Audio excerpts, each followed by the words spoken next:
저는 우선 핵 문제 관련해서 간단하게 언급을 하고 군사합의에 관련된 몇 가지 좀 코멘트를 했으면 하는데요.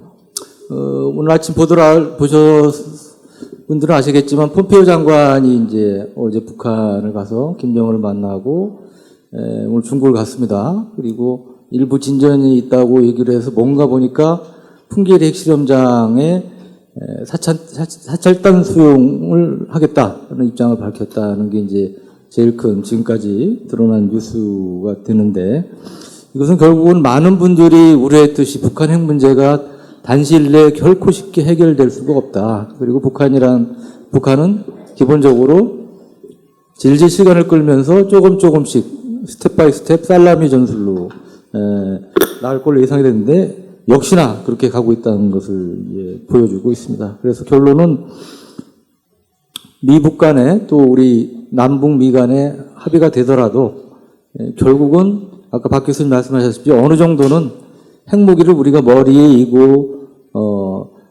살아야 될 가능성이 매우 높다. 저는 개인적으로 95% 이상으로 보는데, 이제 그런 상황에서 지금 남북 군사 합의가 이번에 나왔단 말이죠.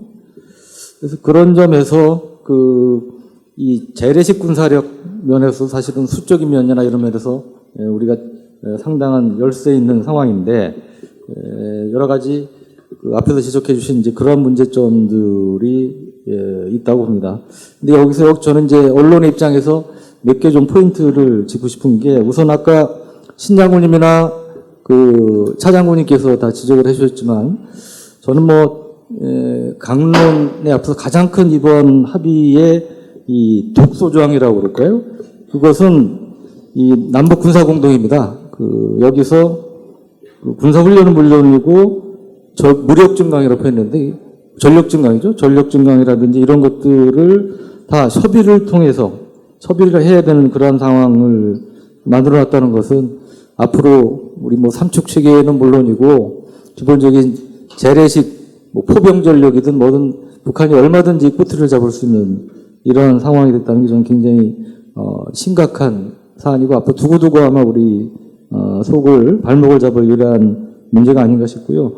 실제로 저도 윤 장군님처럼 북한이 좀 과거와는 달라졌기를, 변했기를 바랍니다. 저도 대통령께서 얘기하다시피 김정은은 다르다 이런 얘기도 몇몇 분들이 하시는데 저도 그러길 바랍니다. 근데 지금까지 한 행태를 보면 김정은도 정말 다를까 하는 우리가 또 의문을 가질 수밖에 없는 그런 상황들이 있다는 것이죠. 예를 들어 지난 4월에 판문점 선언 때 한반도에서 일제히 적대 행위를 금지하기로 한 조항이 있는데, 이것을 근거로 해서 북한에서 선전 매체를 동원해 가지고 한미 연합 훈련은 물론이고 이 림팩 훈련이라고 있습니다. 우리 김승찬 위원 잘 아시겠지만 이 태평양 지역에서 미국이라든지 우리나라, 일본 이런 태평양 국가, 심지어는 중국조차도 참가하는 이런 훈련에 참가한 걸 갖고 판문점 선언 위반이라고 비판하는 게 북한입니다. 그래서 그런 점부터 아까 말씀드린 남북 군사 공동에 관련 부분은 굉장히 우려되는 부분이다. 이렇게 말씀을 드리고 싶고요.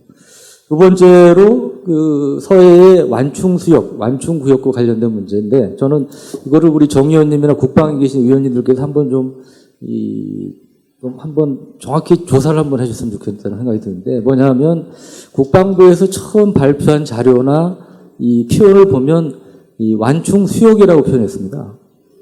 근데 수역이라는 건 아시다시피 바다에만 국한다는 얘기죠.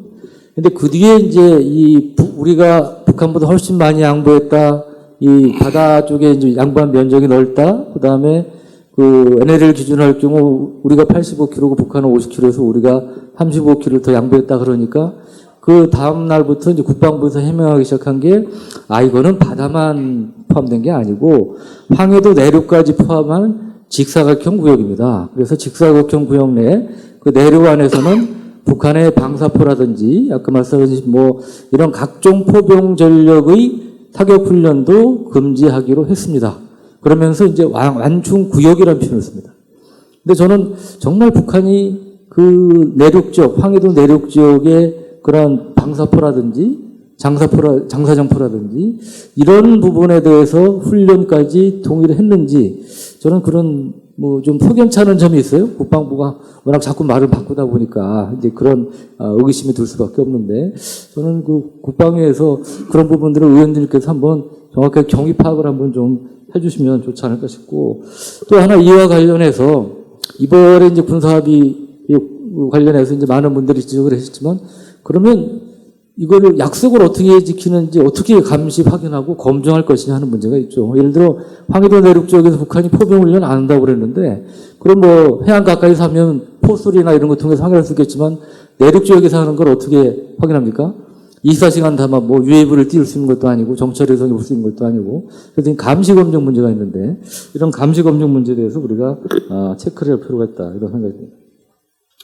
그리고 이제 그 공중 감시 부분에 합의에 있어서 저도 이제 윤 장군님께서 저는 이런 토론회에서 좀 다른 시각으로 이렇게 말씀하시는 것 자체는 그런 분이 있다는 것 자체는 나쁘지 않다고 생각합니다. 다만 이를 토대로 해서 동의를 하지 않으시면 토론하면 되는 것이죠. 그래서 저는 그런 면에서 윤 장군님 발표도 잘 들었고요. 근데 저는 윤 장군이 말씀하신 부분에 대해서 저도 이제 좀 동의를 하지 않는 부분이 아까 박 교수님 말씀하셨다시피 우리 UAV와 북한 UAV 그 성능이라든지 이런 거는 너무나 큰 차이가 있기 때문에 1대1로 비교하는 것은 좀 무리가 있는 것이 아닌가 이제 그런 생각이 듭니다. 그리고 끝으로 이제 유엔사 문제를 좀 드리고 싶은데 2분 내에 끝내주세요. 네. 오늘 아침에 이제 일부 언론에 보도가 됐습니다만 유엔사 부사령관의 웨인 에어 장군이라고 있는데 이 사람은 캐나다군 3스타입니다. 캐나다군 장군들은 처음으로 유엔사 부사령관이 됐는데 이분이 그저께 미국 세미나에서 뭐라고 그랬냐면 북한이 왜 그렇게 종전선언에 집착하는지 봐야 된다. 그리고 종전선언은 주한미군의 필요성에 의문을 제기하는 위험한 빌타길이 될 수 있다. 그리고 주한미군 철수를 초래할 수도 있고 유엔사 조기 무력화, 해체도 초래할 수 있다. 이런 굉장히 우려하는 말씀을 하셨는데 저는 제가 국방부를 25년 넘게 담당을 했지만 유엔사의 고위 간부가 이렇게 한국 정부의 정책을 대놓고 어떻게 보면 비판한 거죠. 더구나 이 종전선언은 아시다시피 문 대통령과 현 정부의 최우선 우선 과제이고 역점을 두고 추진하는 사항인데 거의 대놓고 비판하다시피 표현했는데 이런 경우는 제가 거의 보지를 못했습니다. 그래서 그런 점에서 상당히 좀 주목할 만하고 이 남북 군사 합의와 관련해서 유엔사가 결국은 미군인데 미군들과의 조율이 제대로 안 되지 않았느냐. 그러니까 국방부에서 이제 그런 얘기를 했어요. 발표한 다음에 미군하고 제대로 협의했냐, 유엔사 협의했냐 그러니까 52차례나 협의를 했다고 그랬습니다. 국방부 입장에서 그렇게 열심히 협의했다고 설명을 했겠지만 저는 오히려 반대로 생각이 들더라고요. 얼마나 미군이 반대하나 보이지 않고 합의가 안 됐으면 52번이나 52차례를 만났겠어요. 그래서 하여튼 그런 면에서 상당히 미군이라든지 유엔사에서 이런 이견을 표출하고 있는 그런 부분들이 지금 감지가 되기 때문에 그런 부분도 주목을 해서 볼 필요가 있다는 생각이 듭니다. 종합적으로 좀 말씀드리면 저는 이번 이제 군사 합의가 사전에 제가 알기로는 국방부는 물론이고 합참 내에서도 제대로 깊이 있는 검토가 이루어지는지 의문이 되는 이런 정황들이 속속 노출이 되고 있고요. 그다음에 윤 장군님도 말씀하셨지만 어떤 사전 설명, 국민적 공감대 이런 부분은 거의 제로였기 때문에 이런 부분에서 좀 뒤늦었지만 국회라든지 저희도 기회 있을 때마다 문제를 제기합니다만 계속 문제를 제기할 필요가 있다. 왜? 이번에 국가보안법 철폐 얘기도 어느 분께서 말씀하셨지만 그쪽에서는 계속 단계적인 시나리오를 갖고 착착착 진도를 나가고 있기 때문에 그냥 가만히 있으면 그냥 그쪽에서 원하는 궁극적인 목표를 향해서 가지 않을까 그런 우려가 됩니다. 감사합니다.